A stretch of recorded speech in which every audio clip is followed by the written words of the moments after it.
Hello everyone, welcome to another live watch along on Football Talk podcast. My name is Ozzy and I'm your host for today's show. We are literally a couple minutes away from the Netherlands versus England, the last semi-final of Euro 2024. It's going to be exciting. Yesterday was a spectacular game, especially in the first half between Spain and France. I'm hoping we get an entertaining game for this one as well, end-to-end action hopefully. So let's see what the game entails. I can see the players are getting ready for kickoff. So what we'll do now, we will review the lineups, because I haven't even checked who's starting today. And then let's see if there's any surprises. Let's see what the coaches of both teams have in mind. So we'll start with the Netherlands. Brighton Verbruggen starts in goal. Back four, it consists of Ake on the left, Van Dijk, De Vrij in the centre, and Dumfries as right back. And then you got Reinders and Schouten as your double pivot. And then Marlon starts this game on the right side.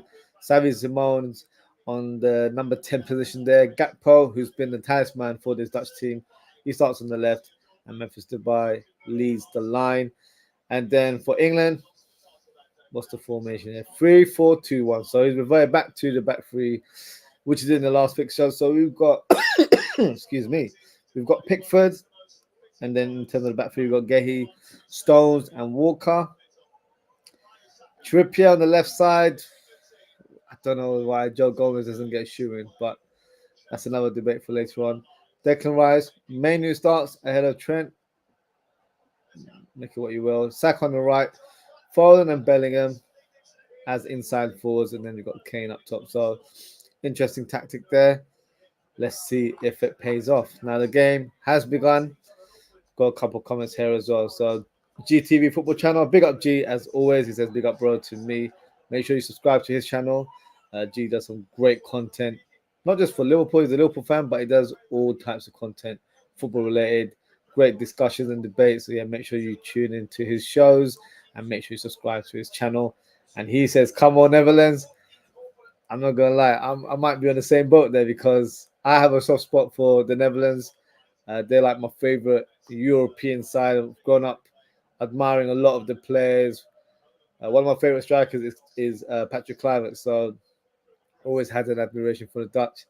You know, we play against the home nation, but I've said it before, my watch alongs, I'm not a devoted sort of England fan. So I'm on your boat there. I'm rooting for the Netherlands as well, but we'll keep that one quiet. You know, might get some negative attention there. But yeah, we got G as always.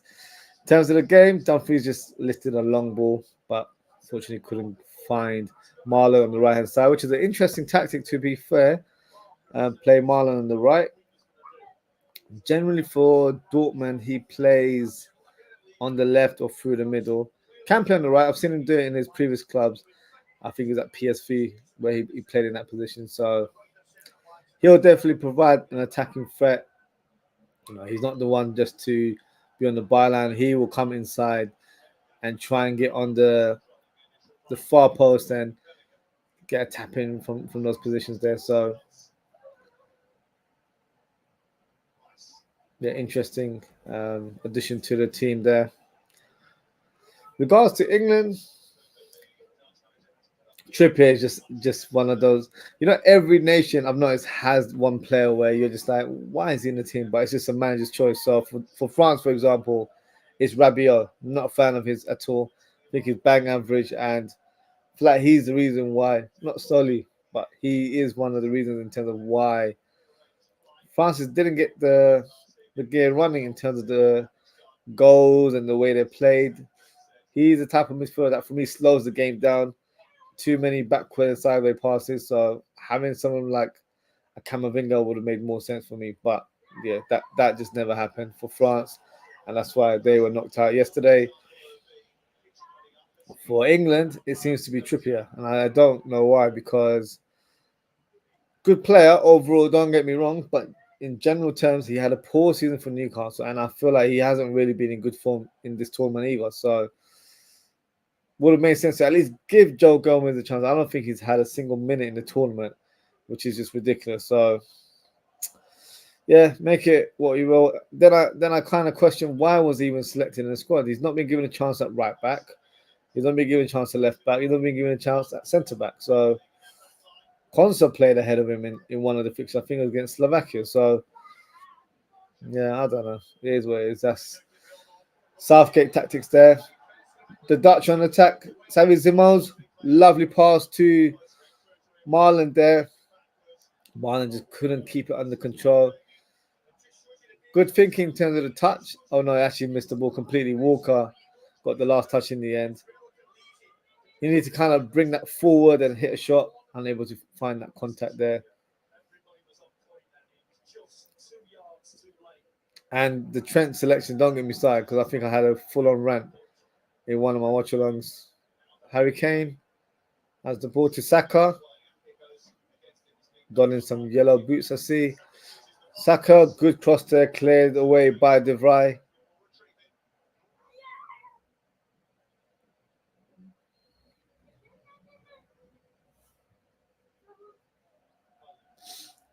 Foden to Trippier. Offside?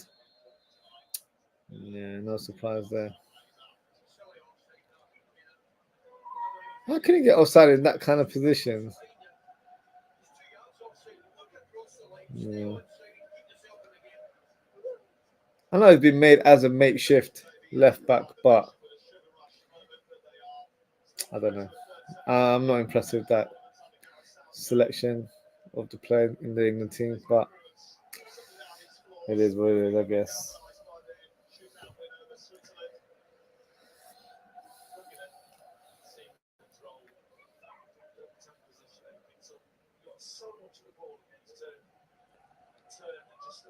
Dutch captain and Liverpool captain as well. Van Dijk on the ball.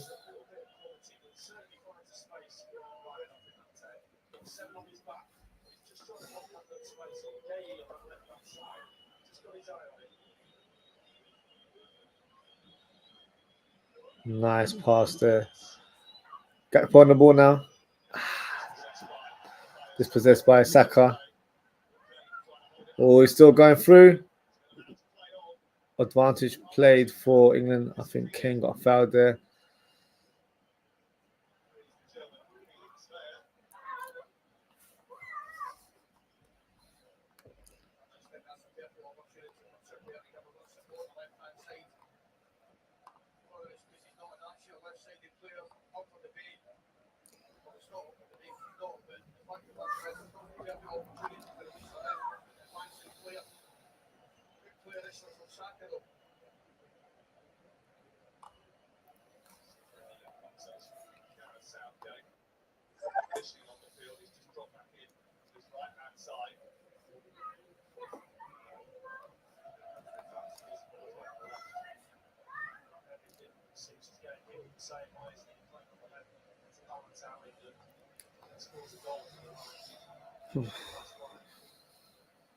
Oh, great.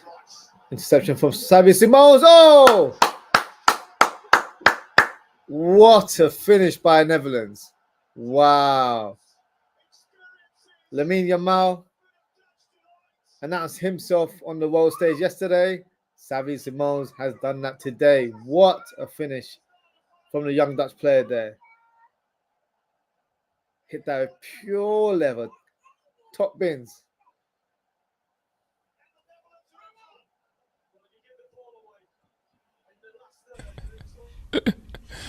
Sensational. That's one word to describe that goal. Let's have a look. Dispossesses Declan Rice, and then bang! What a finish. You'd have to question Carl Walker's defensive ability there, where didn't try to press him, just stuck his backside.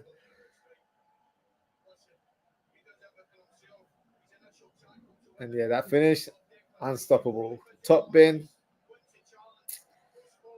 Yeah, no chance of Pickford there. Good start for the Netherlands.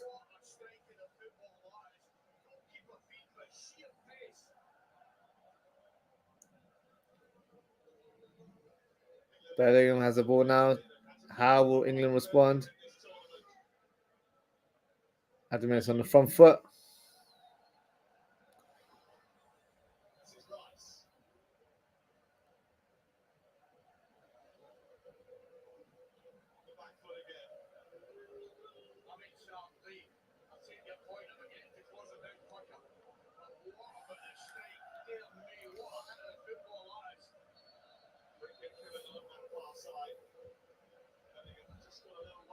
Bellingham looks like he's hurt himself there.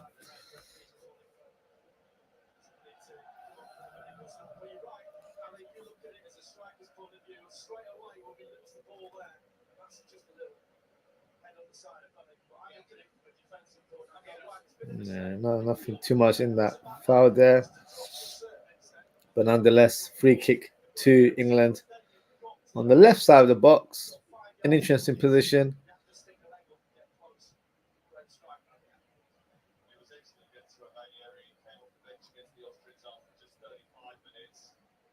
I think a left-footed cross will be the right selection here. You've got Foden and Trippier, so Foden would be my choice to take that free kick.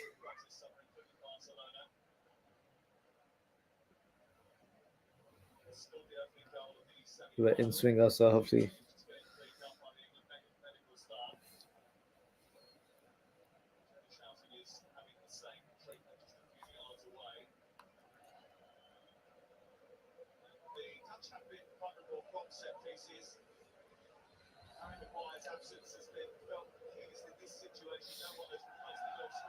Certainly taking their time with this set piece.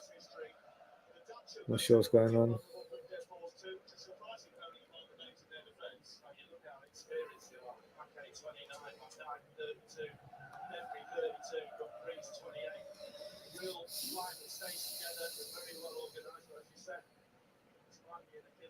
Bellingham unable to return to the field due to taking medical attention there.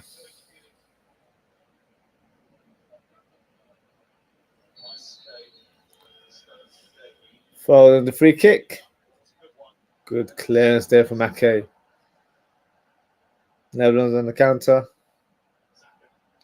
Saka's had a good start so far into the game.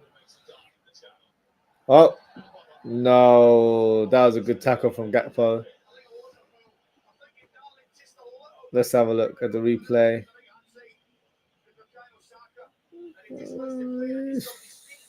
Soft, if I'm being honest.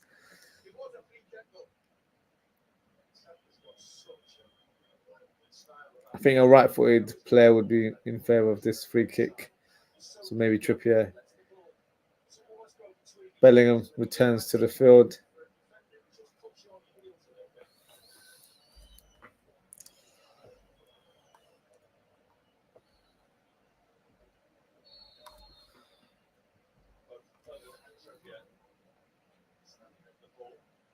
Trippier the cross. Good pass to Declan Rice. Oh, what was Harry Kane doing there? That was a great pass from Declan Rice. Great ball from Trippier.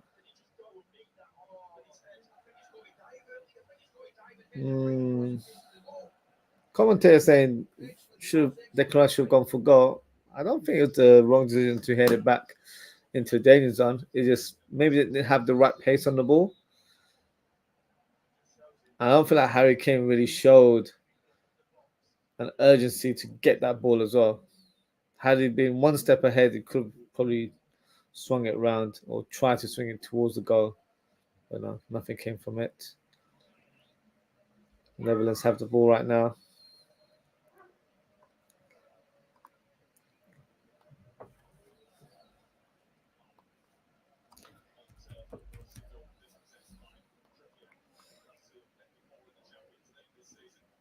Mainly, I think that's his first touch. I don't feel like I've seen him. Harry Kane the shot. Carried away by Verbruggen. Good save there. Ball goes for a throw-in now.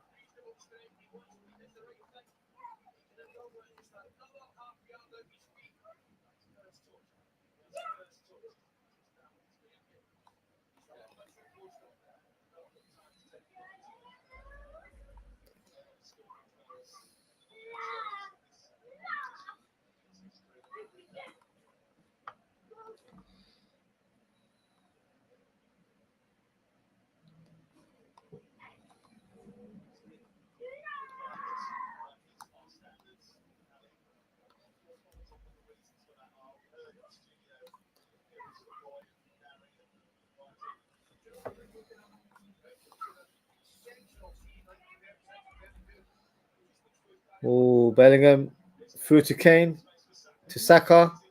What can he do? Cuts in. Can he shoot? He can, but he's blocked. Harry Kane! Woo!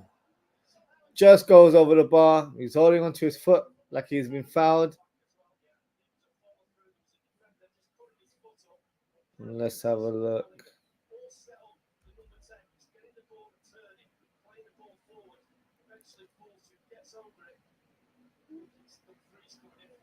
Yeah, it's definitely not a foul. It's just a clash of foot there between the two players.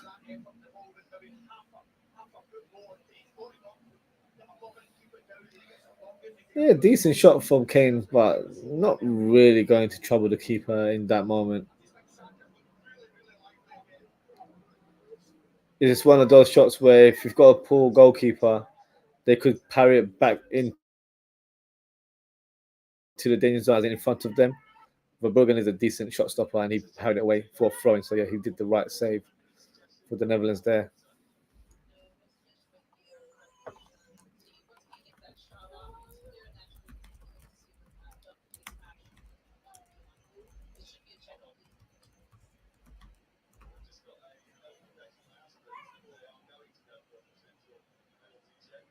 Oh my god, they're having a penalty check for that. Anyhow, that's given. Wow, really? Oh no, the referee's actually going to the screen to have a look. Really? The commentator's hoping they get a penalty. I don't think that's the case. Really surprised by that one.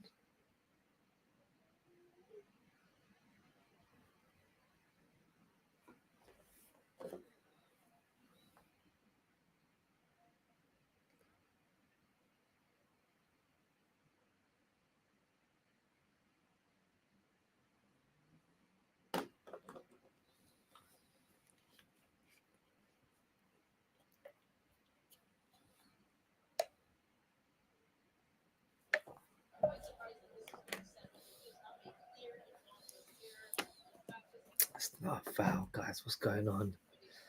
What's the game coming to? What's he going to do? What? No way. Are these referees just lazy now when it comes to their judgment? Because that is not a penalty in a million years. Look, he volleyed it. Dumfries is literally trying to block the shot. Yes, he was late and got the play in the end, but that was not a foul. There was no sort of malice in that challenge at all.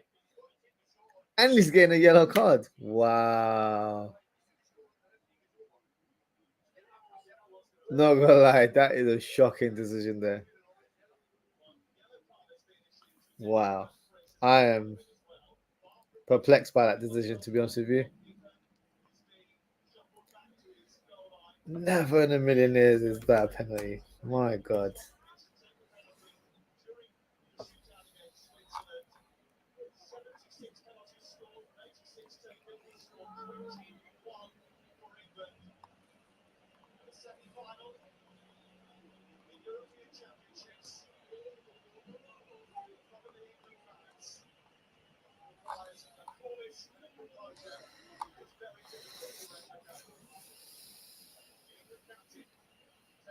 All right. Penalty is Harry Kane steps up.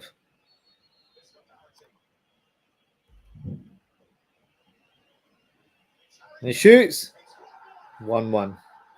Good penalty there from Harry Kane. Low in the bottom corner.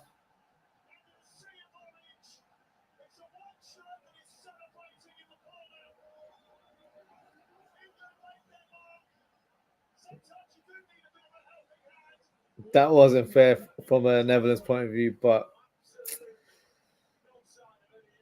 yeah. But Harry Kane had to do his job and score, and he certainly did that.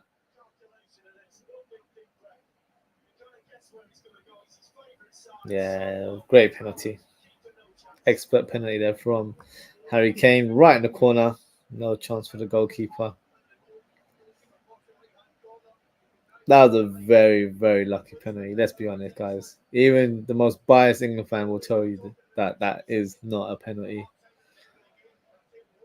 Honestly, at this stage, they wouldn't care less. But there you go. Kickoff has taken place now. Netherlands 1, England 1.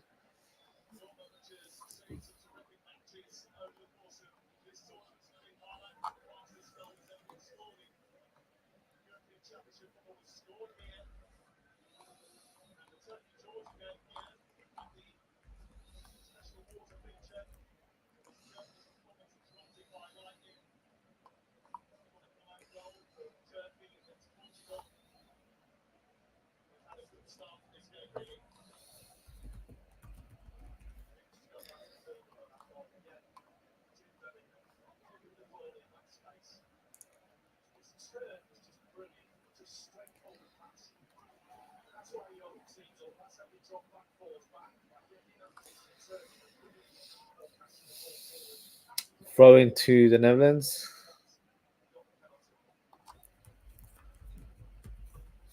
Dumfries got yellow cards for that as well. Yeah. As you can tell, I'm a bit confused by that decision. Doesn't make sense to me. Let me know in the chat what you guys think. Was that a penalty or not? Because I certainly don't think it was.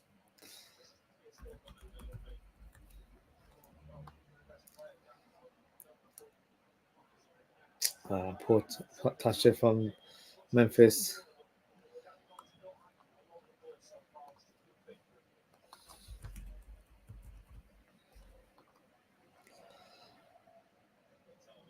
That will certainly give a bit of confidence into the England side.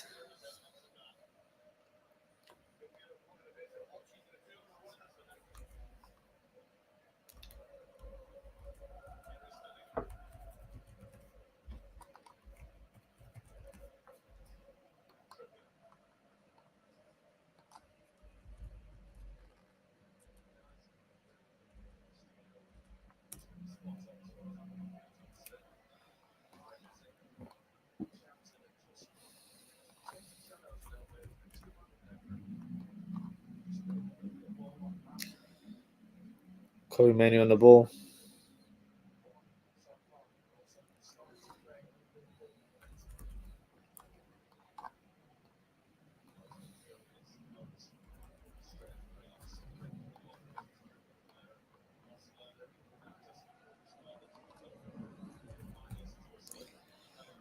England attack.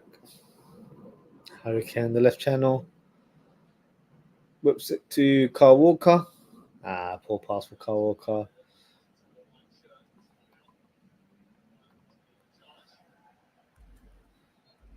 Reinders with the interception there for the Netherlands.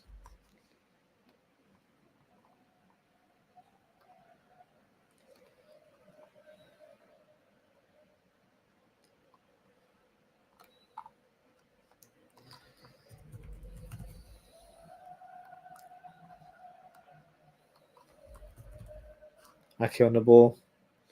Nice pass to Memphis Depay. Trippier achieves the ball. Bellingham tries to find Saka, but ends up coming to Foden.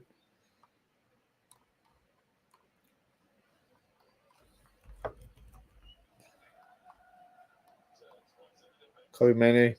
Oh, nice free ball to Foden. Can Foden? Oh no! Wow, Foden twinkle toes there. Managed to find a shot through that crowd of players. Dumfries clears it off the line. What a moment there. He was definitely on the line, didn't go past it. And plus, the referees have a watch where, it buzzes if it's gone past the line.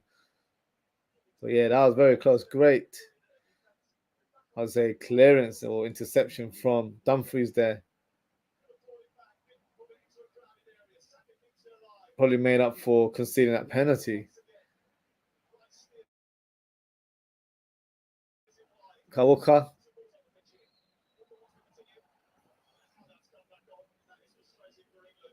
Player's been stopped as there's 2 footballs on the pitch.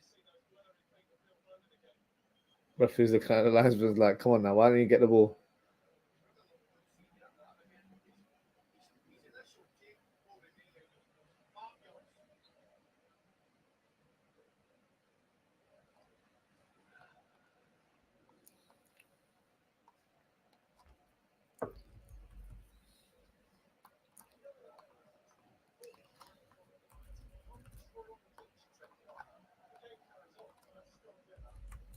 To be fair, I'm not sure why they stopped the play there. They should just continue playing the game.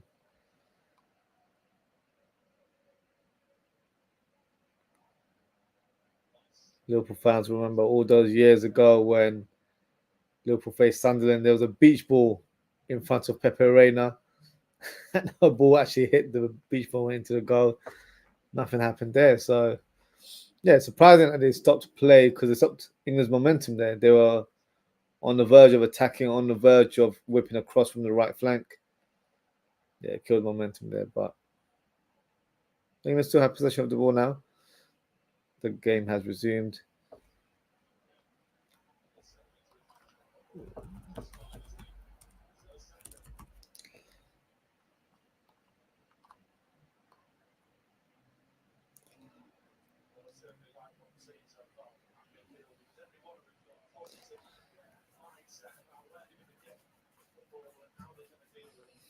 Do you know what's funny about England's lineup? I think this is the lineup I presented when I did the preview show. Just because I feel like it places people in their natural positions. But it's taken Southgate up to the quarterfinals / semi-finals to realise that.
Netherlands on the ball right now through Gakpo. Okay.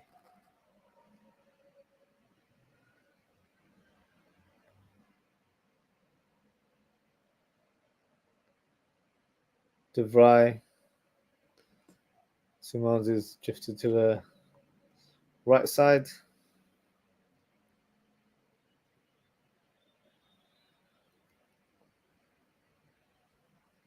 Xavi Simons probably got more of a free role. Obviously playing as a number 10, but he's not going to stick centrally. He's going to float around depending on where the ball is. So right now, the ball has been on the right side for the Netherlands. Bellingham with the ball. Lovely pass to Saka. One-on-one against. Okay.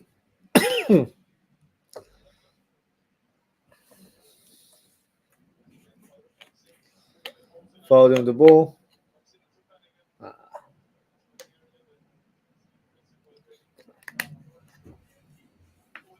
Foden unable to control the ball there.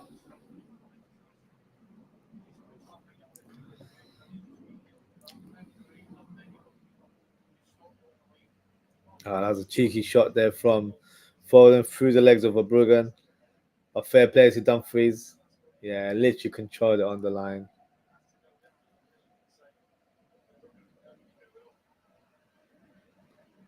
Great save there from Dumfries there. Memphis Depay on the half turn, drives with the ball. Lovely pass to Marlon. Marlon shoots.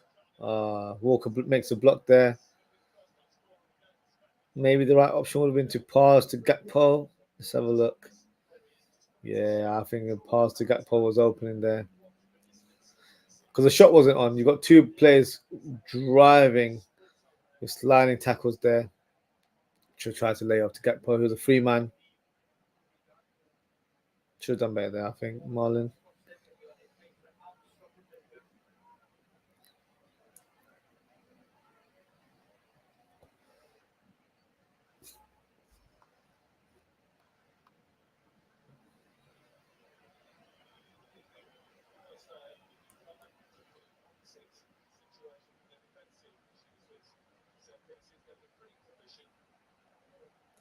Corner taken for Netherlands. Oh, Dumfries with the header. Fortunately, he's hit the top of the crossbar. It's all about with Dumfries this first half, hasn't it? Concedes the penalty, makes a goal and clearance, and almost gives the Netherlands the lead. Fantastic header, great leap over Bellingham. Keeper was beaten. So close. Great power, great execution. Just a bit too much flight on that header, unfortunately.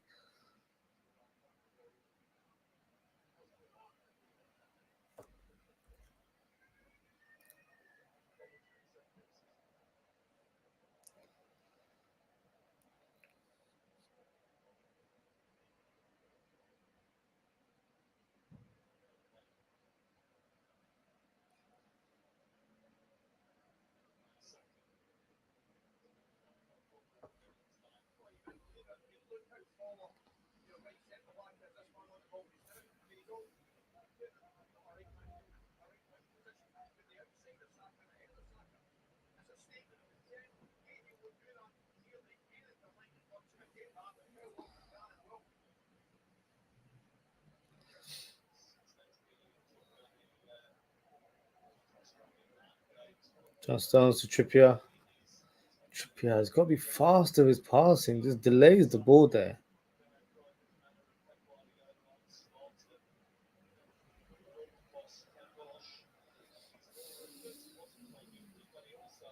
Kobe Manu. Can he do nice pass to Kane? Kane, unlucky the pass to Bellingham there. Kyle Walker to Saka. Oh, great ball up top. Trippier.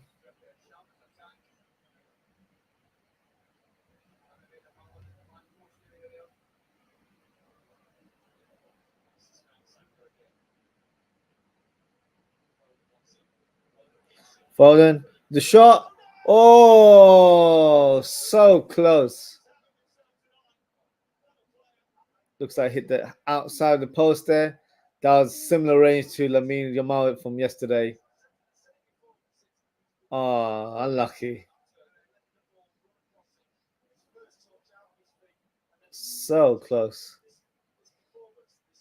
It's been a good start to the game. Good opening half an hour.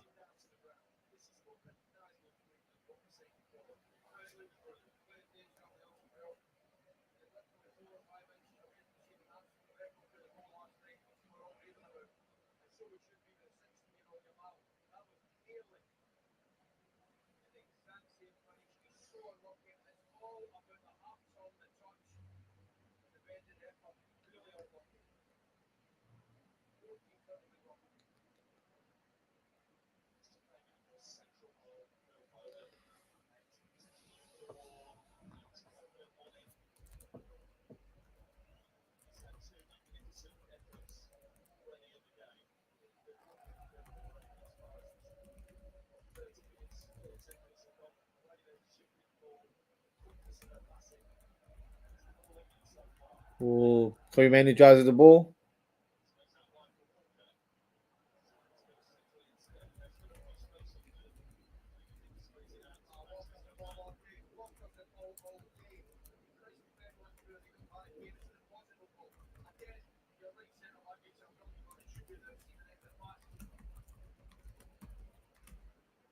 Looks like Memphis Depay is injured. Maybe he's out for the game now.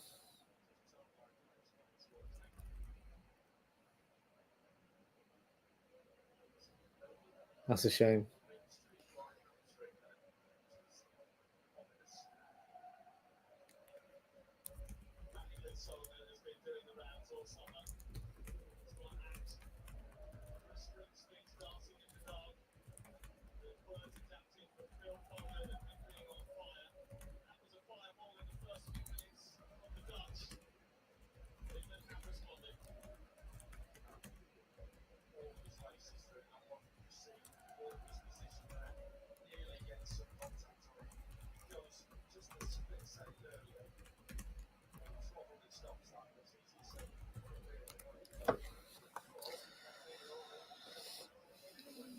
Now, who would the Netherlands bring on in place of Memphis Depay? Let's have a look at the options. So they've got Bergwijn, Zexi, who's been strongly linked to a move to Manchester United. If you believe the rumours, he's actually on the verge of completing the move soon. Brian Broby, the striker. But it looks like, and Weghorst as well, but it looks like Ronald Koeman's gone for a different option, and it's Joey Veerman, defensive / centre midfielder. Actually a good player, really good on the ball, technical player, has a great range of passing. So he'll be an interesting watch. So it looks like Marlon is leading the line, which is probably the right choice, actually. I think that's a good move. And then you've got Xavi Simons playing on the right side. And you've got Veerman, I think, playing with more of a free role.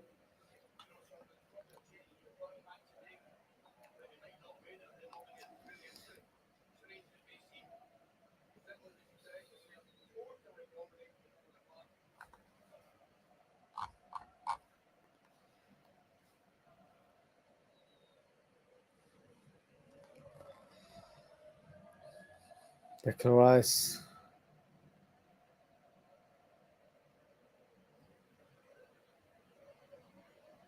Bellingham.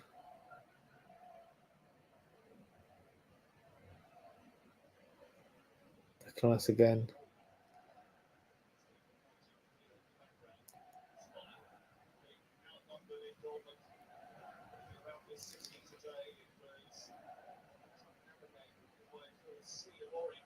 Okay, he drives the ball from the left side. Bellingham.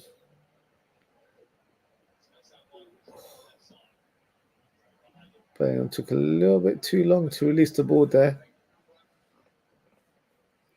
I think it's a throw-in for the Dutch. Nah, it's not a foul.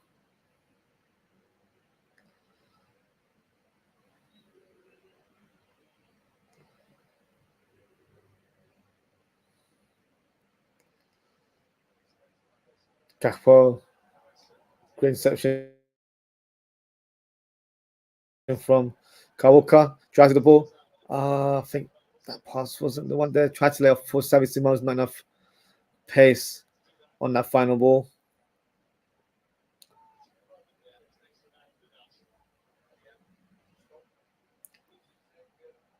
Saka. To Kobe Mainoo.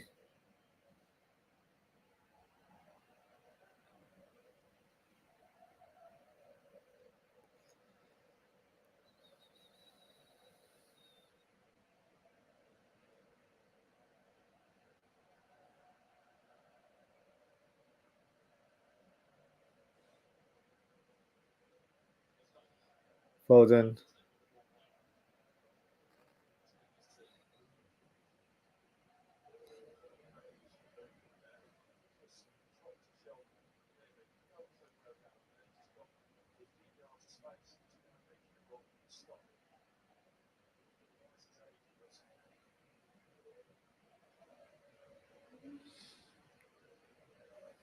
Stones to Foden. Definitely have had some success in regards to possession. They've been controlling the game right now. In Netherlands, just finding or being patient for England to make that error, and then they can capitalize and pounce with a counter attack. Especially a few minutes remaining now. Foden drives the ball, passes to Mainoo. Made a long ball towards Kyle Walker, controls it, but can he find another England shirt? Mainoo to Foden. Foden shoots. Good save from Verbruggen. Good effort there, but it was a routine save for the keeper.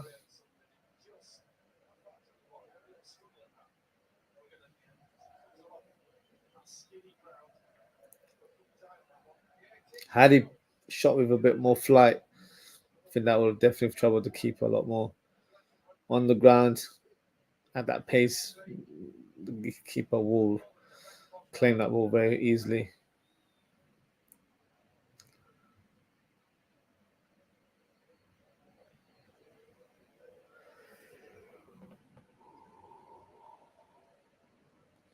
Excuse me.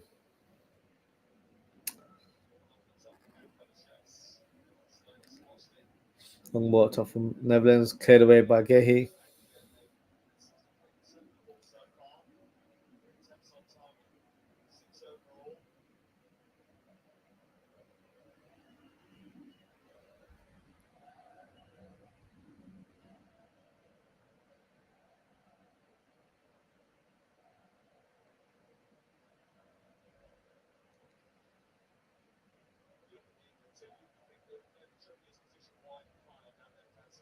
Harry Kane, long walk top towards Trippier. Passes back to Bellingham.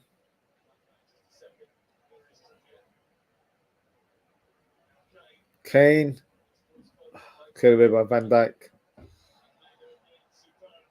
Mainoo shoots, blocked by Ake for a throw-in.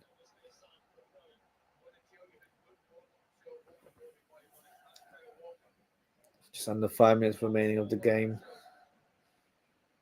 Or should I say first half, not the overall game.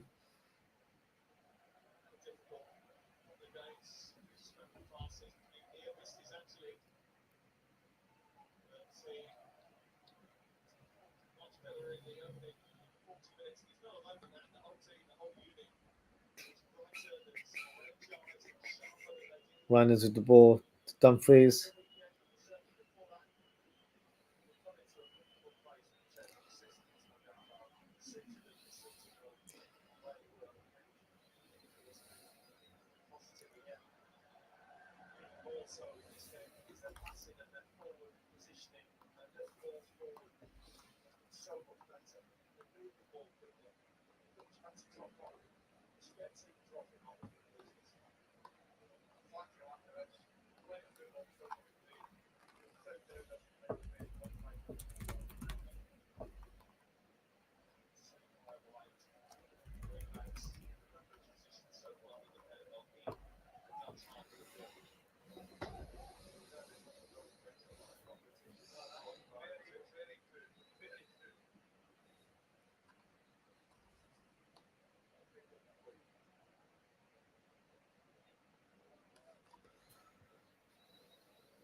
Declan Rice. Game certainly slowed down in the last 5-10 minutes. Neither team really going for the attack or creating a chance on goal. I think they're ready to settle for this result at half time. Maybe make some tweaks, which we'll discuss as well together. I will do a slight presentation of what tweaks I think both teams can make, and let's see what happens in terms of the second half, the personnel. Bellingham, oh, unlucky, tries to lay off to Harry Kane.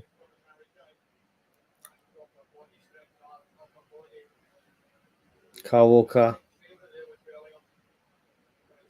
Declan Rice.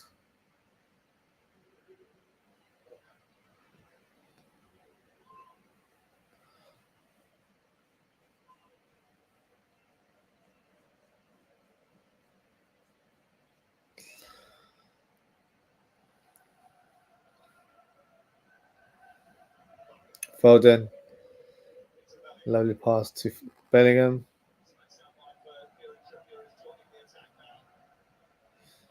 Oh.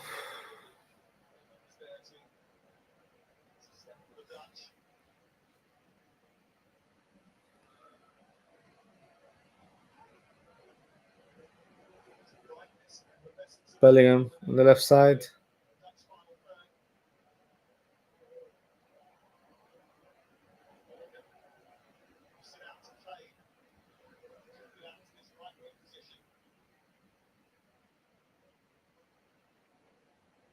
Saka.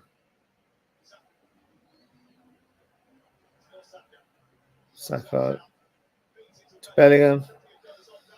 Trippier. Terrible cross. Terrible cross.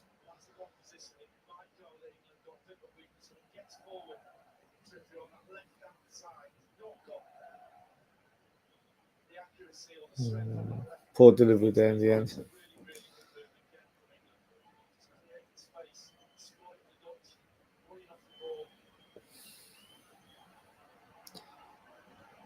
Vermin with the ball.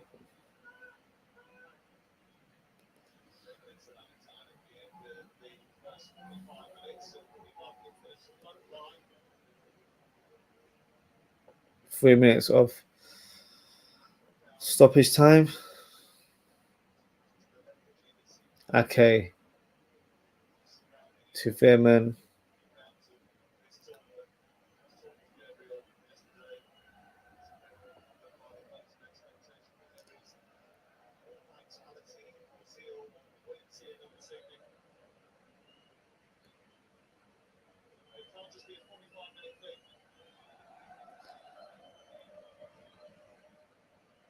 Van Dijk to Verbruggen. The Dutch. With no intensity, they're just trying to hold on to possession until the halftime whistle is blown.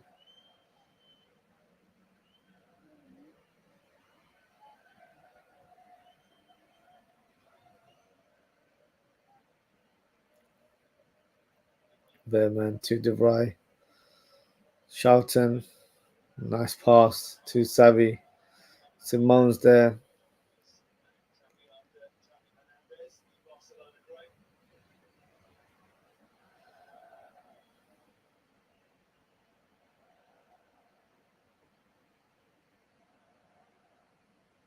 De Vrij to Marlon.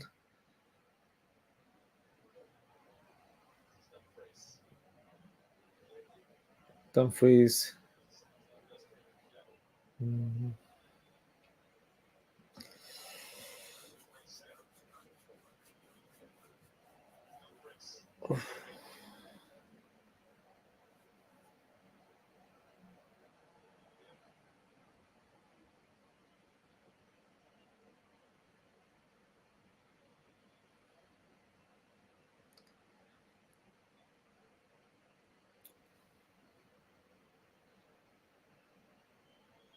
De Vrij to Van Dijk. Simons wants the boys. He's got it now on the left side. Ake.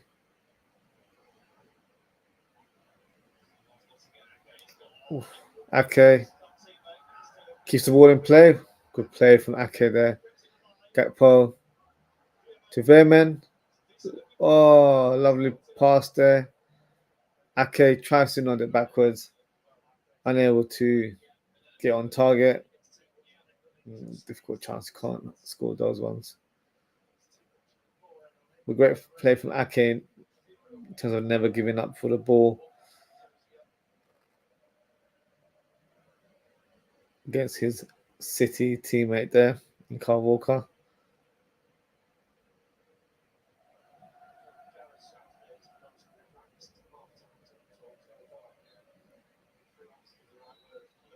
And the whistle has been blown. It's half time. Netherlands won, England won. What an entertaining half an hour of the game, I'll say. The last 15 minutes kind of fizzled out. Both teams playing more possession football. To be fair, England were a bit more in the attacking sense, but the Dutch were pleased with their score, pleased with their performance, and wanted to take this draw into the halftime. So we'll do now, take a short break, and then when we come back, we'll discuss tactics and possible substitutions that I feel like both teams should consider. And then, yes, we can have a discussion together. So, yeah, I'll be back very shortly, guys. So, see you very soon.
Hello, guys. Welcome back to live watch along. Still half time.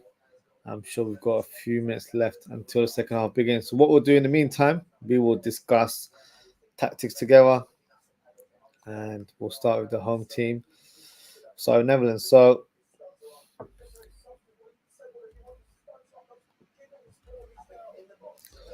now for me, obviously they've already made one change, and that's Verman in place of Memphis Depay, who unfortunately got injured.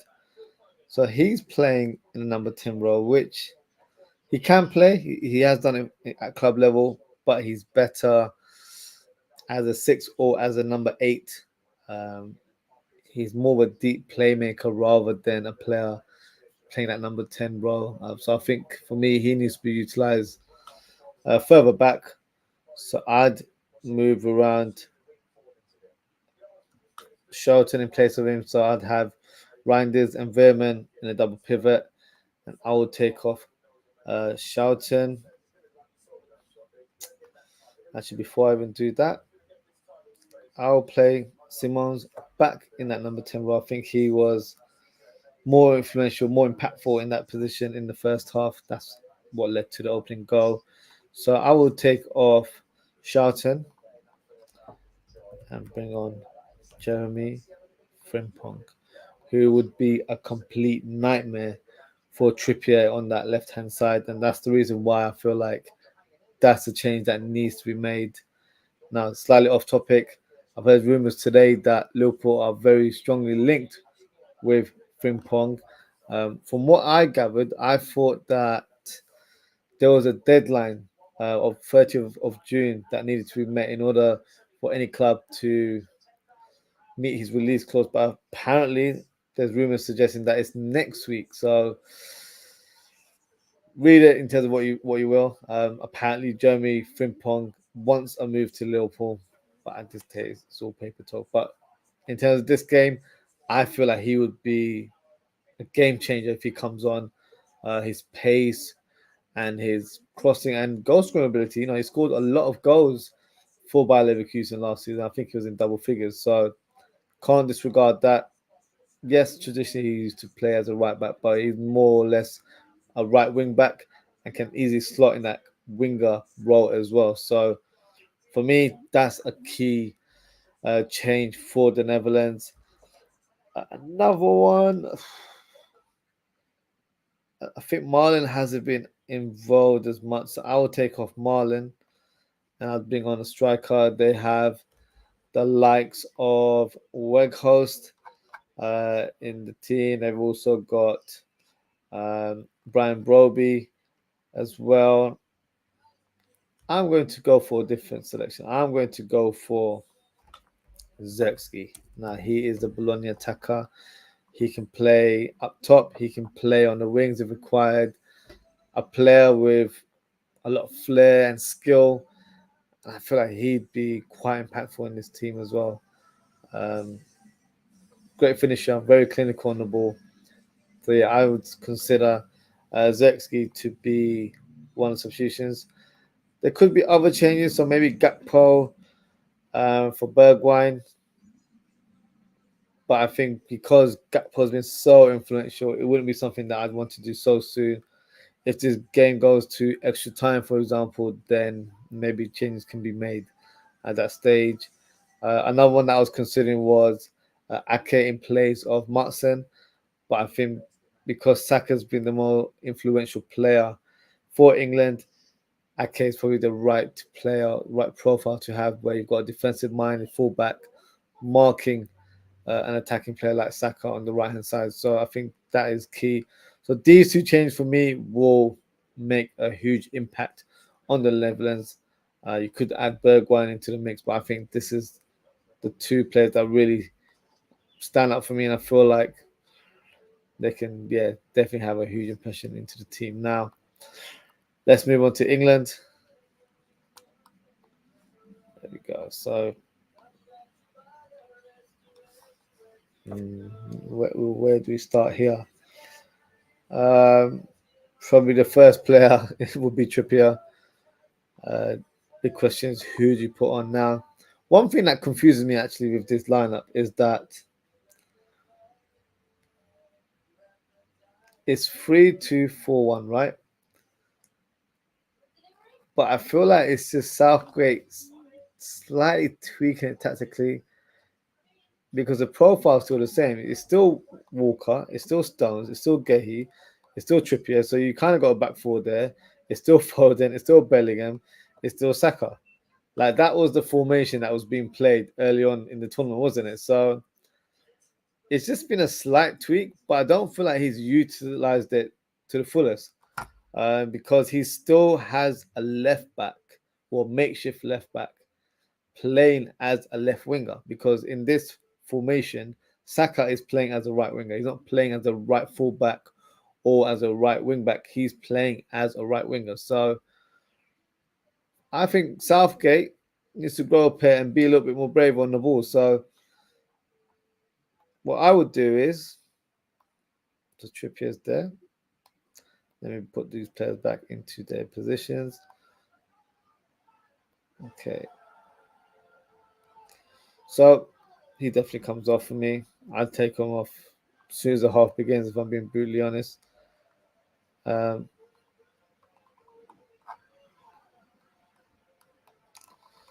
some reason, this graphic is not letting me take off Trippier. What has he done? He's done some voodoo on my laptop. I'm not sure what's going on. There we go. So I'd put on Eze. I think Eze would be the perfect profile to bring on in this game. You've got a player who is traditionally a midfielder, but is very good in terms of carrying the ball, great dribbler, and is more used to playing on the left side, whether it's in midfield or in attack. So you've got an 8 and a 10 in one player there, someone that can track back and help the midfield if required, but can also be an outlet on the wing as well. So I think Eze would be the perfect player to bring on in the second half. And another one for me, and look, not putting my Liverpool hat on, I think Trent would be a great player to bring on in this team as well. I feel like his passing would really help in terms of setting up and creating openings for this England team. So those are the two changes. I think you can also consider maybe one of the defenders, but I feel like the defenders have been solid. Foden's been great. Bellingham's been great as well. Saka's been probably the better player.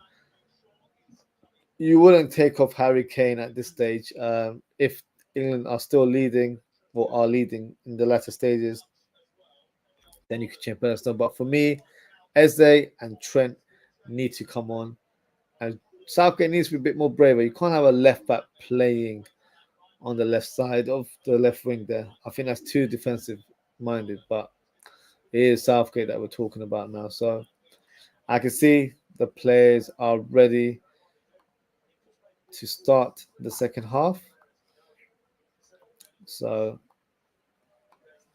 let's see what we can do in terms of the team. Oh, okay. So after all that tactical talk from my part, I see Luke Shaw getting ready to come onto the pitch. Now, if it's for Trippier, I'll be very disappointed.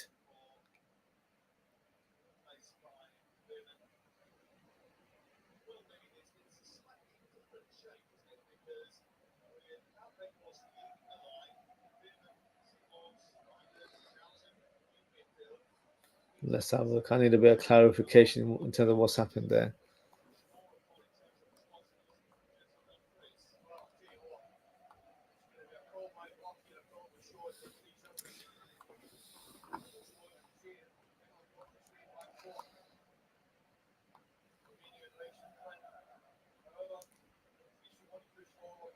So it looks like the Dutch have made a change as well, and they've actually brought on Weghorst. So Weghorst was one of the players that I said could be an option for the Netherlands. But yeah, he's actually coming plays for Marlon. So interesting to see the shape in terms of what the team is, but we'll discuss that shortly. And for England, it's Luke Shaw, and he's come on for Trippier. This guy, Luke Shaw, really? Yes, I know he's left-footed and he will provide width on that side. I would have gone for Eze. I think just you need an attack-minded player there. You don't need a defensive-minded left midfielder slash left winger, because Trippier wasn't really defending. He was more on the attacking half in the first half, where he was, interchanging with Bellingham at times. So you definitely should have an attack-minded player in that position. But hey, this is Southgate ball. You know how it goes. Um, Not the change that I would have gone for. But it is what it is. Now, in terms of Netherlands, let's have a look at the pitch. So, for me, the change is pretty much what I suggested for the Netherlands. Nothing too different in terms of the tactical approach. So, you've got Weghorst leading the line, Gakpo on the left, and I think you've got Simone's on the right, and then you've got Verman in that number 10 role for now. And then you've got Reinders and Schouten in your double pivot. So, hopefully, for Netherlands' sake, that they can bring on Frimpong, because I feel like he'll be a game changer. I think though England will find it very difficult to deal with his pace. But yeah, the commentators made it seem like there's a huge change in shape there. Don't think it is. I just think it's a slight tweak in personnel. They've gone for a more traditional striker up top, whose main asset is holding up the ball. So let's see what he's able to produce. But I would have gone for Xerxes. I would have gone for a bit more of a clever striker with a bit more guile, a bit more pace in their game. But Coleman has gone for a different approach. He's gone for a physical target man to make their presence felt on the England defenders. So let's see what happens. Let's see if these tactical changes have any impact on the game. Let's see. Saka, great cutback pass there, unable to find an England player. Luke Shaw fouls, Sammy Simone's there, free kick to the Netherlands.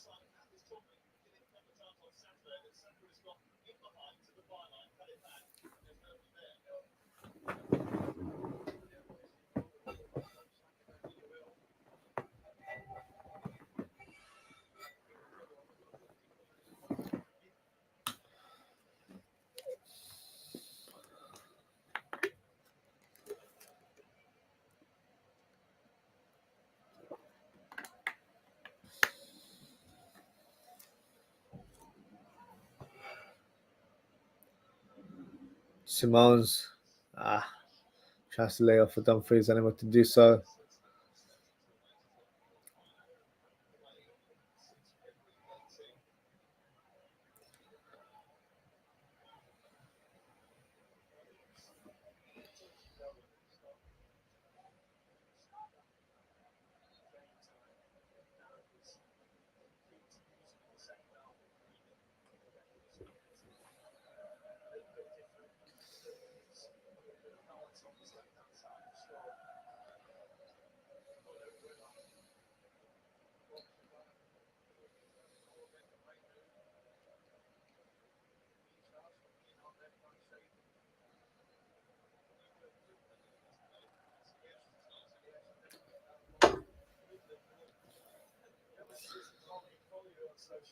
Okay, long ball up top.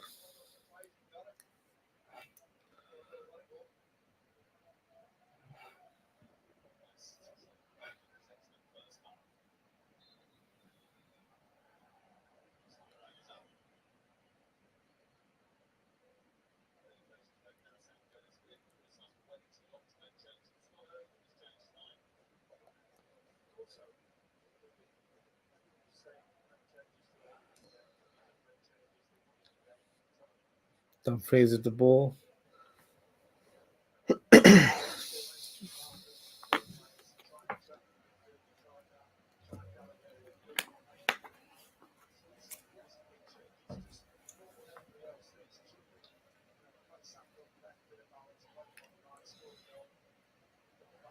Weghorst troubling Stones there.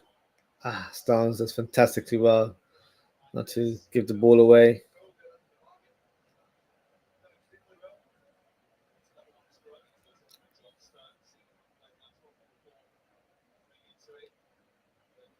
Luke Shaw to Declan Rice.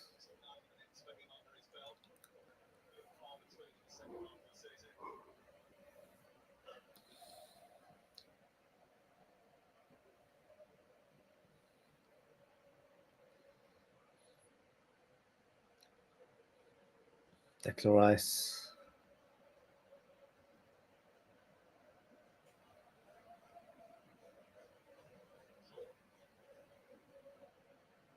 To Bellingham.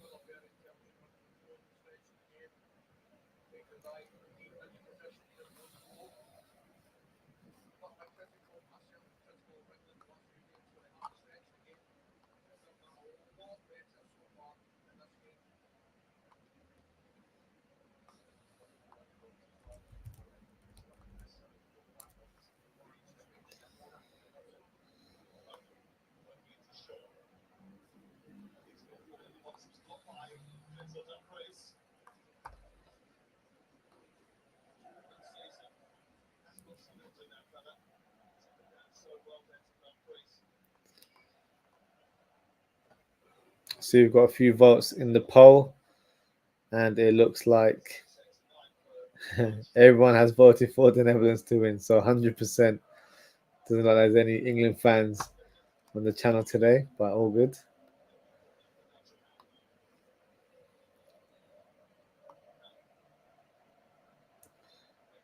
Netherlands on the counter attack. Reinders drives the ball, lays it off to Simons. Can he? I thought he was going to whip the cross to Gakpo. Took too long. Reinders, terrible pass. Not on the same wavelength with the other players there. Simons, for me, should have whipped it first time when he got that first touch. Chance goes begging there.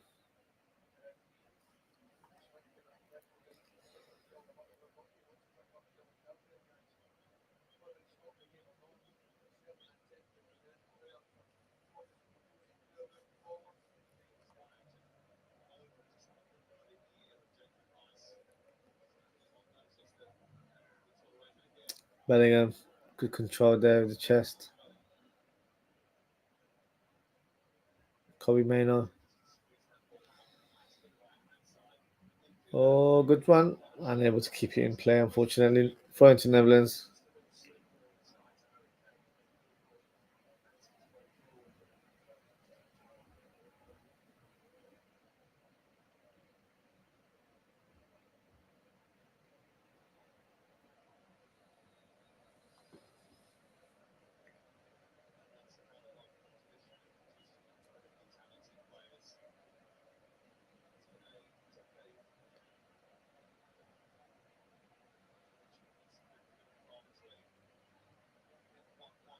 Dumfries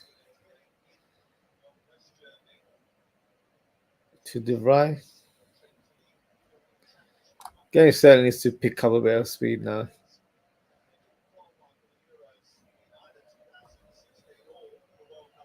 think I spoke too soon when we hit the half an hour mark where I was like, oh, this is such an entertaining game. And after that, it's gone a bit downhill. Such slow paced game. Not what you're used to with these two big nations.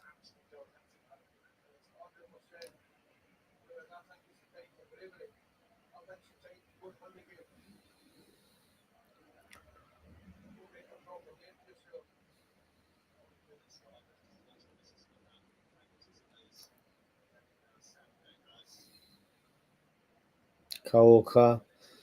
Oh, thought he almost found the perfect pass towards Saka.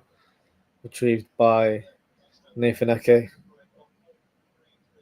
Dumfries to Simons.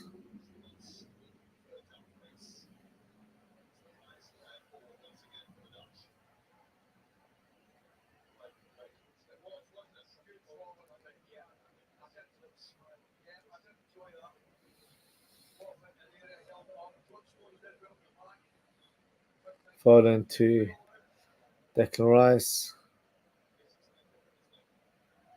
Bellingham's dropping too deep. He needs to be a bit more further up top. It's on the left side, but I feel like they're to more or less support Luke Shaw. It needs to be more central, closer to Harry Kane to have any impact in the game. Right now, he's drifting, he's in between players, not really having an influence on the game.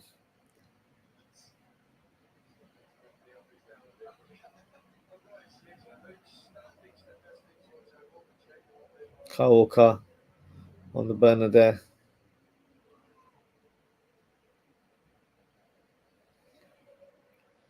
Gay with the ball.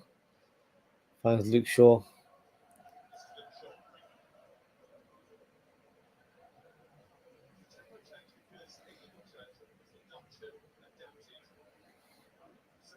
Kyle Walker.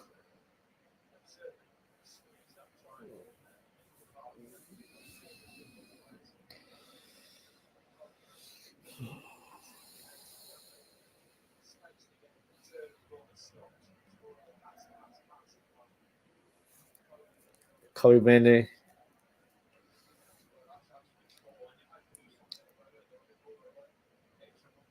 Kyle Walker to Foden.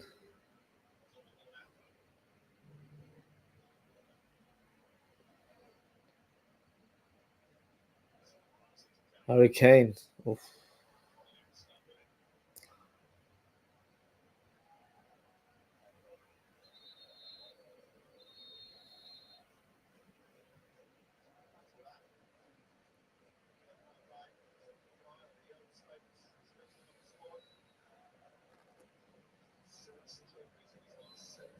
Luke Shaw.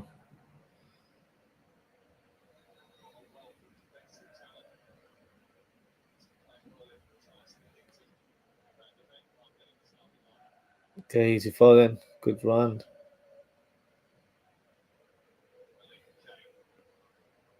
Kane. Ooh, foul there. No, not given. Raven back to Verbruggen. Long wall up top. Who can he find? He's got Dumfries. He's unable to control the ball there.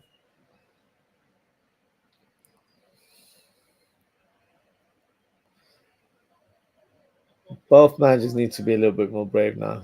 The substitutions that they made, Weghorst, yes, is a striker, but it was not an attacking substitution. In my opinion, I think he's gone for a player to hold up the ball there so they can maintain possession rather than having a player that's going to stretch the opposition. And for England, they've gone for like substitution, a left back for another left back. But the player is not playing left back, he's playing left wing. So, yeah, gambles will need to be made now. We're touching the hour mark. The game's certainly slowed down in terms of the tempo. So, someone needs to come save this game and make things happen. Because right now, it's definitely lost its edge. Gakpo, fantastic run from Gakpo, drives the ball, passes to Dumfries. Dumfries on the right wing. Vermeer with the cross. Too much pass. Gakpo screaming at Dumfries because he didn't lay off the pass. I have to agree. I think passing back to Vermeer wasn't the right option.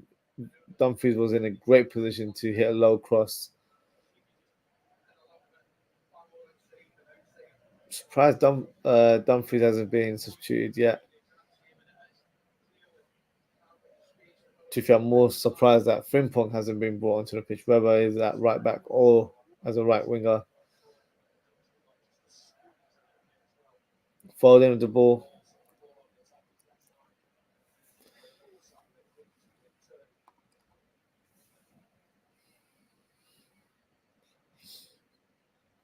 Just got a comment here from Richard. Big up Richard as always. He says Zertsky and Broby should have come in gone direct, ruthless, high press, clinical, high tempo, one touch, and lethal finishing. I totally agree, Richard. That is the selection that I made in terms of bringing on OZWRLD. He's a quality player. It annoys me the fact that he's been linked with a move to Manchester United, and it looks like it could be some truth to that rumor there. But in terms of this game, yes, he brings a different energy to the pitch. Weghorst for me is not the right type of striker to bring on.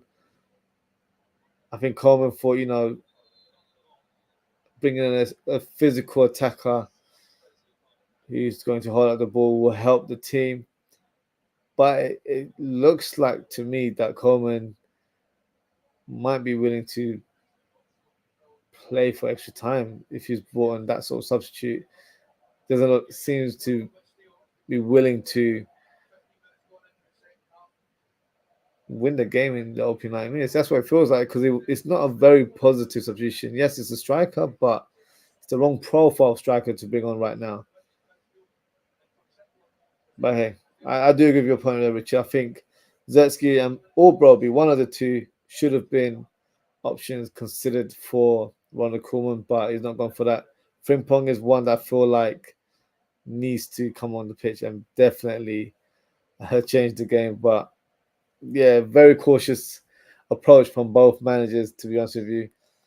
Your other comment is that wasn't a pen for England. That was a lifeline for England. That pen, yeah, couldn't agree more, Richard. That was never a penalty in a million years. I'm still shocked by it. At the time, I was speechless. I was perplexed in terms of how that was given as a penalty. Yeah, they got very lucky. And the referee, so I question these referees, how they get these jobs, because they heavily rely on VAR. So if VAR tells them to view the screen, I think subconsciously they assume that should be a penalty. They don't really analyze the moment like that. So yeah, England got some life there. Will it pay off? Remains to be seen. We're approaching 64 minutes right now, so let's see what happens. Your other comment is Coleman and Southgate, both clueless managers, is going to pen. That's what I feel like. That's what I just mentioned to you right now in terms of Coleman's approach for sure, because if you really wanted to win the game in the opening 90 minutes, you're bringing on the likes of OZWRLD. You've got Bergwijn on the bench as well, who can stretch teams. You've got so many players that can, and Frimpong as well, the one I've been screaming about for a while now. Those are the players you should bring on, but he's not doing it. And Southgate's brought on a left back in a left wing position. So no, as annoying as that is, I think you might be right that it could go to penalties. And I'll be honest with you, right now I'm trying to stay awake because this game has been a complete ball fest. Oh, Van Dijk almost gave Netherlands the lead. Or was it Ake? Let me see again. It's Van Dijk. Yeah, the cameraman had it on Ake. No, it was Van Dijk. Good opportunity for it. Netherlands, they have a corner kick now. I'm praying that Netherlands score, because I can't take another half an hour of this game after full time where they're playing sideways passes. Oh, Dumfries again has a free header. This time, not the great of executions. Heads it over the bar. But yeah, I hope it's not penalties to to be honest with you. Which just says I'd rather talk to you than watch boring this game. Yeah. Feel free to drop your comments and ask me any questions you want, because yeah, this is this is not an entertaining game. I really thought we were going to get one in terms of what happened in the first half an hour, but since then, yeah, it's fizzled out. It's not been the same, unfortunately. But yeah, let's see. Hopefully, we've got some time. Hopefully, someone produces a moment of brilliance and gives their nation the lead. I'm hoping it's Netherlands. I probably shouldn't say that, living in England and all that, but yeah, I'm favouring Netherlands to go through. And for the neutral, I think Spain versus Netherlands would be the more entertaining game, I think, all round. So let's see.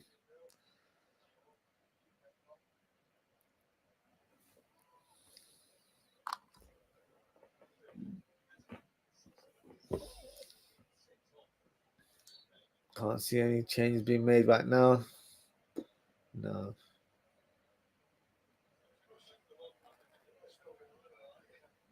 Declan Rice.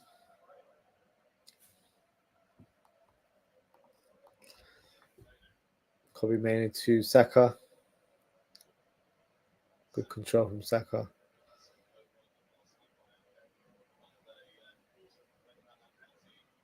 Oof. Weghorst. Took too long to release the ball, but Netherlands still have possession. Good pass there from Charlton. Gakpo on the ball on the left wing. Gakpo's been a bit quiet today as well. Hasn't really been as influential as his previous games.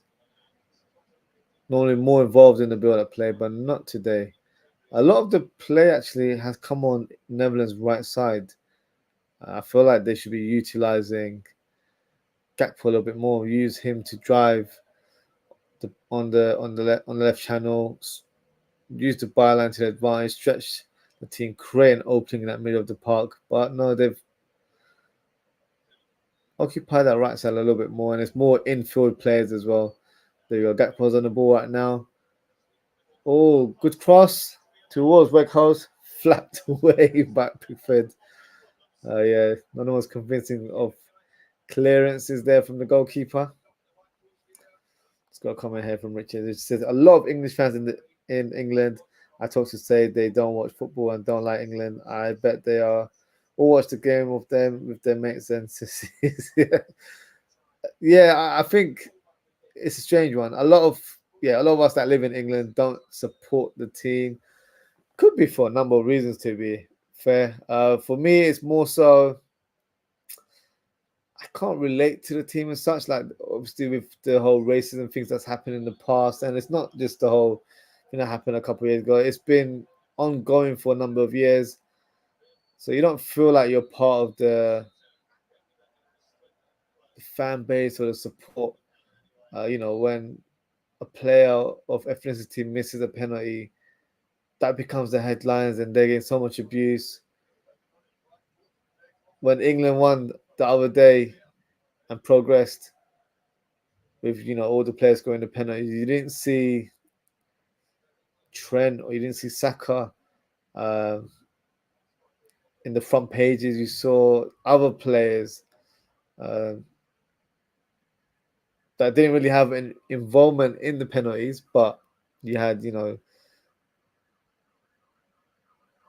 players that were let's be blunt, white players that makes the vision a bit more clearer for the fan base, where England progressing to the next one. They didn't want to give credit to the other players, so just little things like that. And also being a Liverpool fan as well, I always feel like Liverpool players get mistreated. In this tournament, Trent, Gomez hasn't even gotten to the grass yet. In previous years, Robbie Fowler never really got a chance. Owen played, but didn't really get the respect he deserved, in my opinion. So yeah, there's always like little things where I just feel like Scousers in particular don't get treated well, especially if they play for Liverpool. I don't know. It could just be a coincidence, but it's something that I've always felt that my Liverpool players don't get a chance to play in this sort of teams. But yeah, that's what I think. So yeah, there's a reason why a lot of us don't support the team wholeheartedly. Nothing wrong with that. I'm a football fan, so I'm here to watch football on a neutral perspective. That's why I do these watch-alongs. I mentioned earlier on the top of the show, Netherlands is actually one of my favorite teams in Europe. I've grown up admiring a lot of Dutch players. I feel like they play fantastic football, especially in the late 90s and early noughties as well. So that's my reason. So I've always had a soft spot for the Netherlands. Some would probably say France or Germany. For me, it's always been Netherlands. And for South America, it's Brazil. Brazil's my sort of team from that part of the world as well. So yeah, once Pakistan are a bit more involved in football and a bit more prominent in their continent, then I'll be wholeheartedly supporting them. So we'll see. We'll see. One day, hopefully. Richard said they isn't the same Holland from the past. Yeah, it's not. It's not. This is definitely a team, I think, transition. But you also got to consider they've had a lot of injuries as well in terms of their squad. So they would have had Frankie de Jong in this team, and they would have had Coop Miners as well. Two very good Dutch players, two players, especially Frankie de Jong. We all know how great he is, but Coop Miners had a fantastic season for Atalanta. So, yeah, that would definitely be two players I feel like would have added more input in this team. The midfielders have done a decent job, but I just feel like it's lacking that quality. They don't really have a lethal striker, from the days of like Patrick Kluivert, Van Nistelrooy, Robin van Persie. They don't really have that. And not every nation does, to be fair. So I feel like they've done really well. But yeah, slightly negative tactics in my opinion. I think Frimpong should be on the pitch right now, but he hasn't been given a chance. And Richard says Southgate loves to stay in first gear, back and sideways passing. Yeah, you're not wrong, to be honest with you. It's so frustrating. I thought maybe because he made such a big deal about changing the tactics in the last fixture against Switzerland, where he made it into a back three. It's only been tweaked a little bit. It's the same personnel. It's just that Trippier is playing a bit more further up, but everyone else is kind of in there, and then Walker's come a bit more infield, and everyone else is pretty much the same. And if you're playing a 3-2-4-1 formation, your two wingers need to be wingers. Right now, it's Saka who's an outright winger, which is fine. But on the left side, started with Trippier, who for me has been woeful throughout the whole tournament and shouldn't be in the starting lineup. And then you replaced him at halftime with Luke Shaw, who's hardly kicked a ball, but he's not a winger either. So I suggested, I wouldn't say recommended. If I recommended Southgate, they'd be doing a lot better. But I suggested that Eze should come in because he provides that flair and a bit more of an attacking presence on that left side, but he can also track back and help out in terms of the midfield and stuff. So he would have been a great all-rounder option for that left wing. He's not just an out-and-out attacker. He would have been fantastic, great ball carrier as well. But no, they've gone for more of a defensive approach, like for like.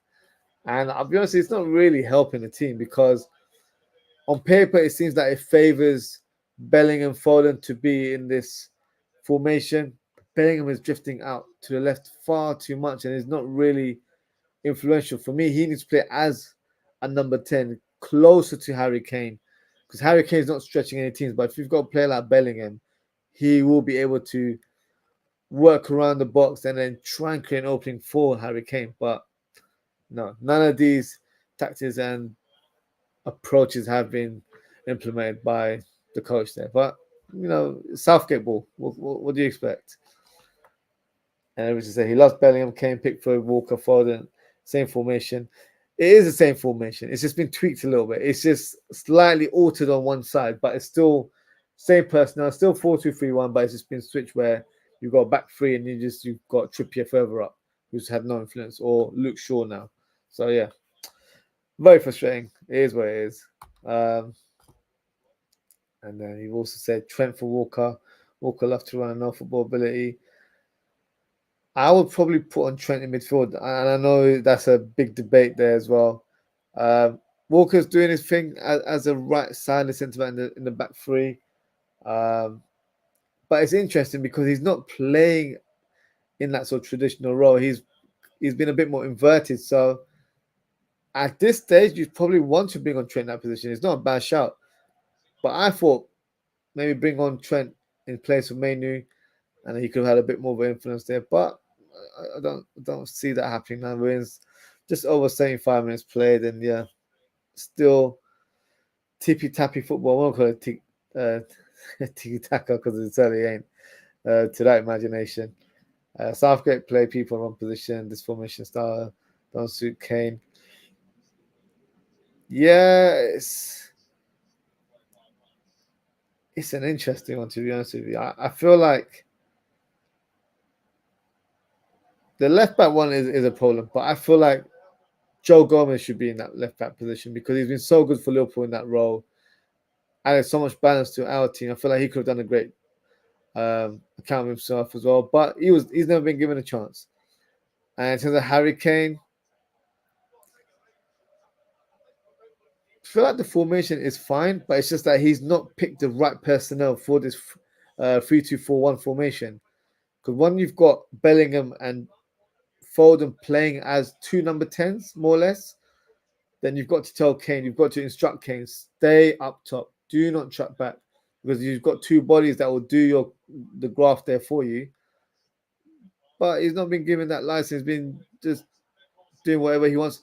Xavi Simons, not enough power in that shot there, straight at the goalkeeper. So yeah, the formation for me, this new formation is fine. I don't see a big deal about it, but I do feel like the selection of certain players are not done correctly, in my opinion. So yeah, it's a bit frustrating on that part.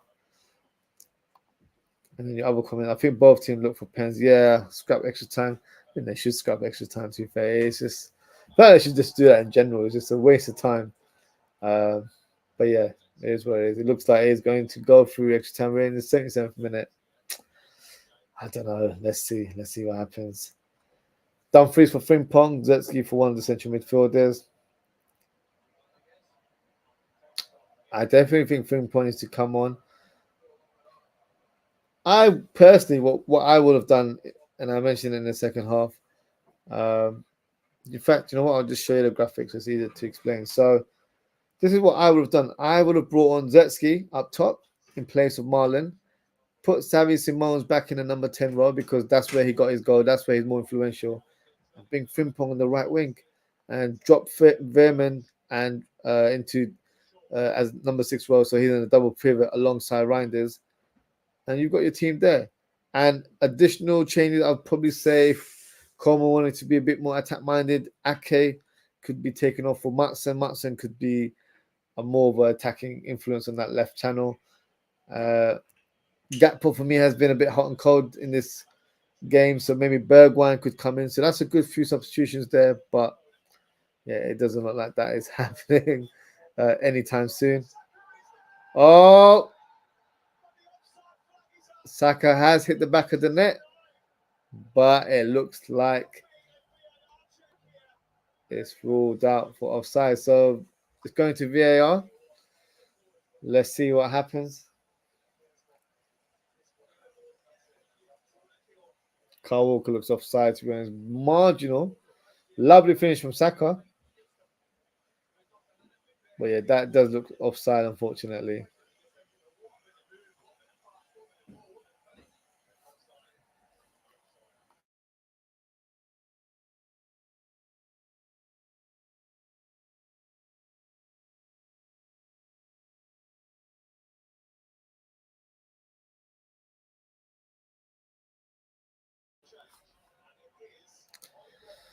So a couple of changes being made. Kane and Foden are being taken off. But you'd never assume, Southgate is capable of doing that.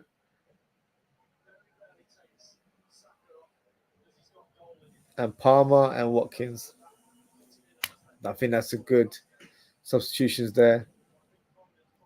Palmer playing in that sort of number 10 role alongside Bellingham and Watkins attacking from the front, but he's going to stretch the opposition. So that is what you call an attacking substitution there. So let's see if it works.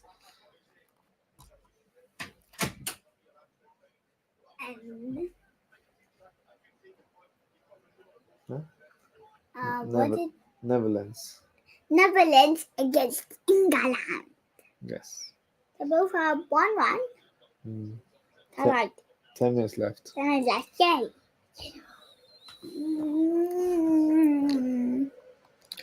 So Richard's comment is, why don't managers excluding change system and style in game? I don't know why, to be honest with you. I don't mean to be rude when I say this. I don't think Southgate has the capacity to be that kind of coach where he's like changing the shape during the game. It's pretty much old school football manager tactics, how you want to phrase it, where you got your formation and then that's how the team's going to set out and play. So very predictable. Yeah, I just don't think he has it in his locker, and a lot of coaches don't. But you mentioned Pep, Bielsa. Yeah, some coaches might be stubborn as well. Don't forget, they do have ego, so they might just have strong beliefs in their formation and in their style of play, and therefore, like, all I need is plan A, plan B, plan B doesn't need to exist. So, just depends on the coach. But in the modern game, I have to agree, you have to have different variations, different shapes of formation, and that's one thing I'm looking forward to with Armstrong for Liverpool, because I don't think we're going to be predictable. It's not going to be a 4-3-3 every game. There will be different variations in our setup and formation. So that's one thing that really excites me with our new manager, which is also said both teams are cancelling each other out. Yeah, it looks like it, to be honest. England have gone a bit brave with putting on Cole Palmer and Watkins. Let's see if they have any influence on the team. I think they've taken off so they don't take pens and lose the game. Don't get blamed by the media and English fans. You might have a point. I don't know. Palmer's definitely been brought on because of his penalty taking ability. Surprised Kane has, but the thing is, Kane's not really having influence on the team, and it might be a cocky point of view as well, where Southgate's thinking, "Oh, we'll get through this, but let me rest Harry Kane for next game. Let's not burn him out too much." So yeah, you never know, but it doesn't look like if it's gonna happen. But having said that, Netherlands are on the counter attack. Reinders with the cross. Nah, there should be a free kick for the Netherlands because Gakpo was fouled and taken out by Kyle Walker there. Referee says advantage play. That's not advantage play. You got to put that back and give that as a free kick because there was no advantage played there. So, terrible referee. This referee is a bit of a joke. You think it's English.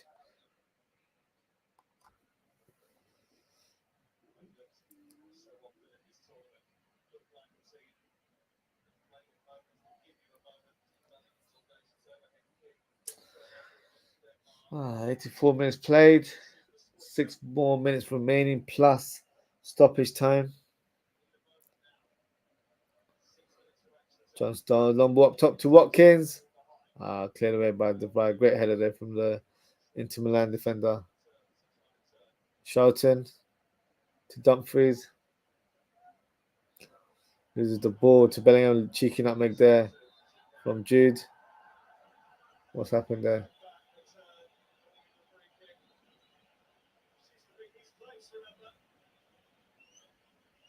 Lovely nutmeg there. Which it says second half went quick. I think that's because we were talking about the tactics and stuff, and obviously your questions. So yeah.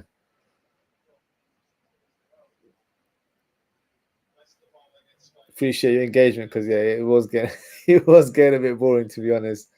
Trying to stay awake watching England play. And that's been the story of England's tournament. They've been so boring. Netherlands are on the counter attack. Savvy to Cody Gakpo. Oh, he's fouled. Does he get a free kick? He does. It's an interesting position from the Netherlands. They got to make use of it. They got to make the use of Van Dijk and De Vrij's aerial ability. So a good free kick could certainly open up the game and give the Netherlands the lead. Let's see what they can do. Someone's been booked in Saka. Boys foul on Gakpo there.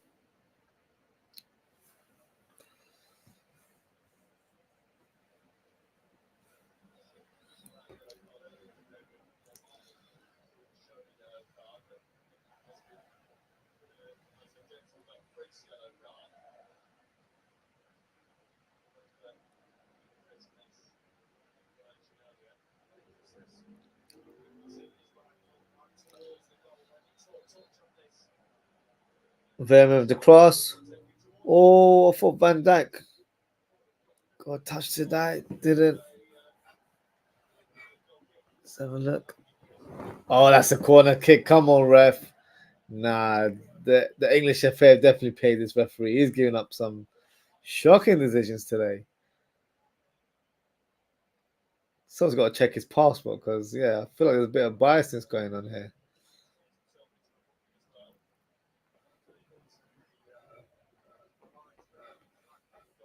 Well, this guy's German. He doesn't like the Dutch. So, but then again, Germans don't like English people either. So, God knows where he's from.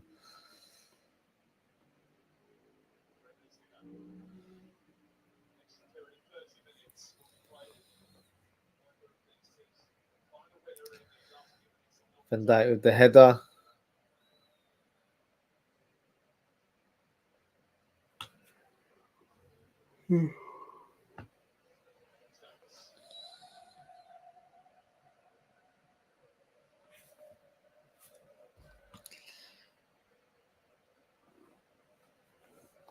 Which just says Michael Oliver should have gave pen to the Germans. Yeah, he should have, to be honest with you. Cucurella was getting booed for that yesterday as well. Poor guy couldn't get a break. But yeah, you know, it's Michael Oliver. I know people say he's like our best referee in England. It shows you the standards of refereeing in our country. So yeah, I agree. Should have given a penalty, but it doesn't surprise me. Let's be honest. Cole Palmer, he shoots. Poor shot there in the end. Leaned back far too much there. When you do that, the shot's always going to go above the bar. So yeah, poor effort in the end. Needed to add a bit of finesse, a bit of curl. Looked like he lashed on it as well. Not a good shot there, unfortunately.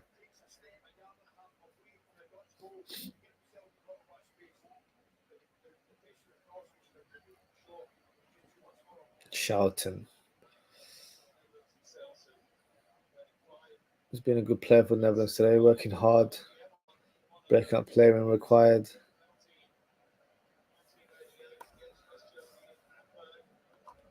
Richard says Yamal goal was a banger. Oh, it was a beautiful goal, Richard. What a goal. I think it was my favourite goal of the tournament. So happy for the young boy as well, 16 years of age.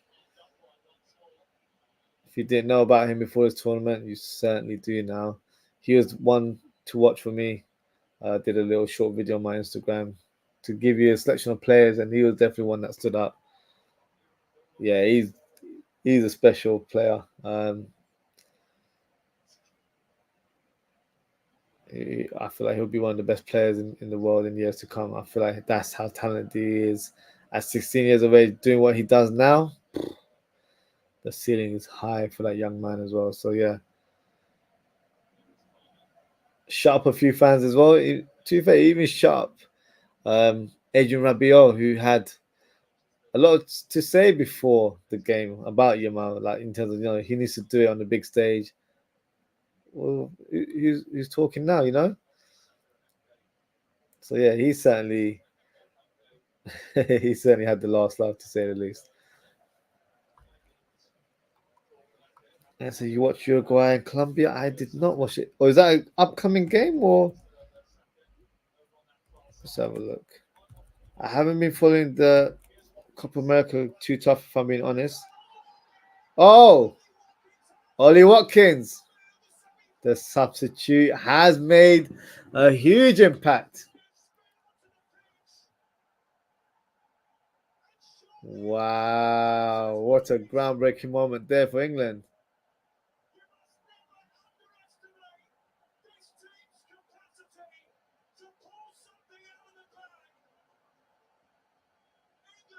Simons looks absolutely distraught right now. Fair play to Ollie Watkins. Hasn't had much action in this tournament, but this goal will be remembered, especially by England fans. And it looks like it is set to help England go into the final. Good touch. Oh, that's a great finish. Nice control. Bang. Lovely goal. You've seen that in the Premier League for Aston Villa. What a goal. What a finish. I feel like he should have played a lot more. I did an FC24 episode where I played as England, and I was trying to see how far they'd go in the Euros. I started him all the time. I took Harry Kane off after one game because Harry Kane was just not offering me any speed and no sort of energy up top. And this is what he's literally done in real life. He's done it for England, has had a perfect impact. And Southgate looks like he's got his substitution right. And now the Dutch bring on OZZWRLD and Broby. What's the point of doing it now? Yeah, Con was worse than the Southgate. Absolute joke.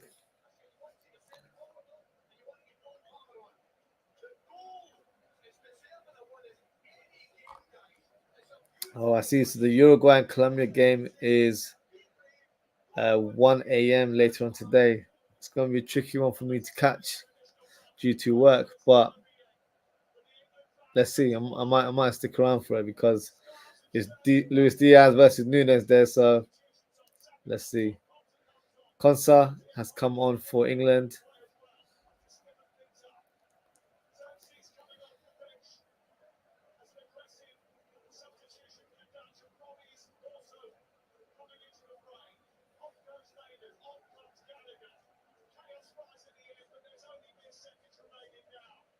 Gallagher's come on for Manu as well. This game should be on the verge of finishing soon.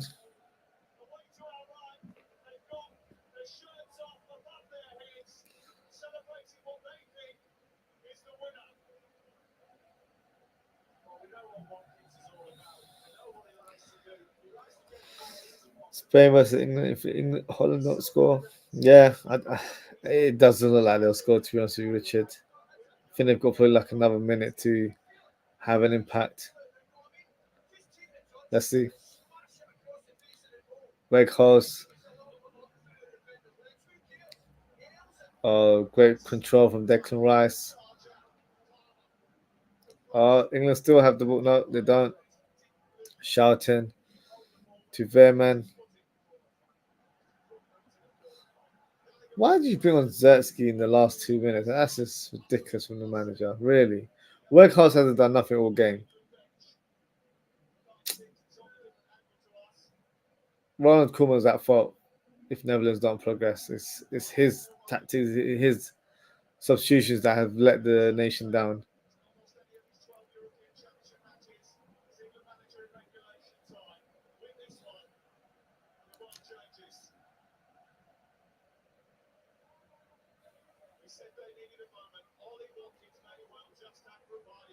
OZZWRLD. Nice pass to Ake to Gakpo. Gakpo crosses into the box. Weghorst heads it back into the penalty spot there. Bellingham has the ball and he's just looking to run and drive the ball on the byline. He's not playing games. England get the free kick. Great decoy there from Bellingham. He knew exactly what he was doing there. He had no interest in playing the ball in the middle of the park.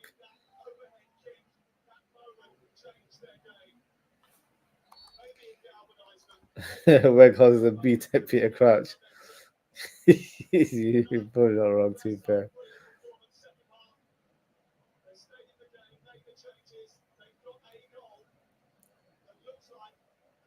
The vibe, the clearance there. And the referee has blown the whistle. And that's the end of the game. England are victorious.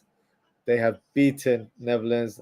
90th minute winner from the super sub, I should call him now, Ollie Watkins. So well done to England. They progress into the final and they will be facing Spain this Sunday. So yeah, that is the end of the game. So yeah, an interesting one. And that is also the end of the live watch. So thank you to everyone for tuning in. Thank you to Richard for your comments and also to GTV Football Channel. Appreciate your engagement as always, guys. In terms of upcoming content, I will be doing a semi-final review. So obviously the 2 games being played. I'll be doing it on Friday. Time to be confirmed. So I will let you know in due course. So firstly, hit that notification bell on YouTube. You'll be notified of what time the show will start on Friday. And then also, you can follow me on social media. You can follow me at Aussie.ftp on Instagram for all the latest updates. And yeah, in terms of upcoming content, I should have some transfer talk shows lined up as well, to be confirmed in terms of when that will happen. And hopefully, I'll be able to do a live watch along of the final this Sunday. But if not, I'm sure we'll be watching it. And then, yeah, we can talk about it the following day. I'll do a Euro 2024 roundup and also present my awards for the players of the tournament, as well as showcase my team of the tournament as well. So yeah, lots to look forward to. And that's it for today, guys. So thank you so much for tuning in. Take care, stay safe, and I hope to see you all very, very soon. Goodbye.